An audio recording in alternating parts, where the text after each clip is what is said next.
उन्वान तन्हा मस्जिद बनाने वाला एक ज़माने में सरसब्ज और शादाब खीतों के दरमियान बस से एक छोटे से गांव में फ़कीर अल्लाह बख्श नामी एक शख्स रहता था।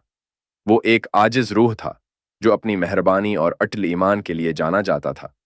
फ़कीर अल्लाह बख्श ने हमेशा एक ऐसी विरासत छोड़ने का ख्वाब देखा था जो उसके अपने वजूद को जिंदा रखे।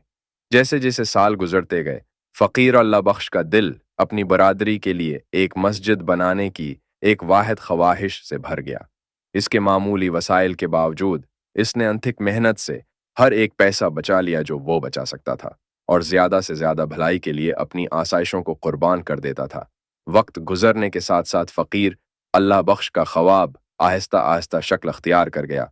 उसने अपनी प्यारी मस्जिद की बुनियाद रखने के लिए चलचलाती धूप में मेहनत करते हुए ईंटीन, रेत और सीमेंट इकट्ठा किया। लेकिन जैसे जैसे दीवारें उठीं, गांव वालों में शुकूक और शबहात के वसवसे भी बढ़ गए। उन्होंने फ़कीर अल्लाह बख्श की वकील इतना अहम काम मुकम्मल करने की सलाहियत पर शक किया। शुकूक और शबहात से बेनियाज फ़कीर अल्लाह बख्श ने अपने गैर मुतज़लज़ल इज़्म और ईमान से काम लिया। दिन बेहदन उसने अनथिक मेहनत की, हर रखी हुई एंट में अपना दिल और जान डाल दिया। फिर भी उनकी अनथिक कोशिशों के बावजूद मस्जिद अधूरी ही रही, जो फ़कीर अल्लाह बख्श के अधूरे ख्वाब की एक परेशान किन याद दहानी है।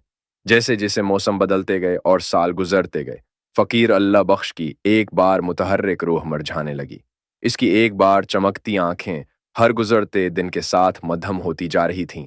अधूरी अमनगों के बोझ से गांव वालों ने जो कभी शकवा किया था, अब उसकी तरफ तरस की निगाह से देखा। इसकी कुर्बानी की शिद्दत को बहुत देर से महसूस किए। और यूं तन्हा मस्जिद बनाने वाले फ़कीर अल्लाह बख्श सर्दी की एक सरद रात खामोशी से वो गांव छोड़ गए। उनका ख्वाब हमेशा के लिए मस्जिद की अधूरी दीवारों में नक्श हो गया। अगरचा इसका, लेकिन इसके ख्वाब की इस्तिकामत की ताकत और एक ख्वाब की कीमत अधूरी रह गई थी। की वापसी फ़कीर अल्लाह बख्श को अपनी बलौच बरादरी को छोड़े हुए साल गुजर चुके थे। एक अधूरी मस्जिद और एक बरादरी को हंगामा आराई में छोड़ गए। ताहम किस्मत ने उनके लिए एक मुख्तलिफ मंसूबा बनाया था, और बरसों की गांव से जदा होने पर फ़कीर अल्लाह बख्श ने खुद को दरियाफ्त करने के बाद फ़कीर अल्लाह बख्श अपने वतन वापिस आए। वापसी पर फ़कीर अल्लाह बख्श ने देखा कि उनकी बरादरी अभी तक अख्तिलाफ़ात और अधूरे ख्वाबों की बाक़ियात से दूचार है। उसलाह करने और अपने वादे को पूरा करने का अज़म करते हुए उसने मस्जिद को मकमल करने का ज़मा लिया, जो कि अपने लोगों के लिए इत्तेहाद और ईमान की अलामत है। चिलंजों और मुज़ाहमत का सामना करने के बावजूद फ़कीर अल्लाह बख्श ने साबित कदमी से काम किया, अपनी बरादरी के साथी अफराद की हमायत हासिल की और इन्हें अपनी गैर मुतज़लज़ल लगन से मुतासिर किया। मेहनत, अज़म और अटल ईमान के ज़रिए मस्जिद ने आहिस्ता आहिस्ता शक्ल अख्तियार करना शुरू कर दी, जिसने कमिवंटी पर उम्मीद की किरणें डाली।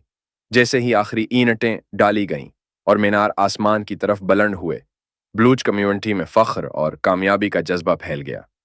फ़कीर अल्लाह बख्श ने न सिर्फ अपना वादा पूरा किया, बल्कि अपने लोगों में इत्तेहाद और लुचक का जज्बा भी बहाल किया।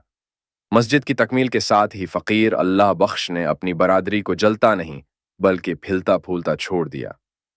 उनकी मीरास क़ुव्वत उरादी, ईमान और फ़कीर अल्लाह बख्श सोलंगी अवाम के पायदार जज्बे का सबूत है, आने वाली नस्लों तक याद रखी जाएगी।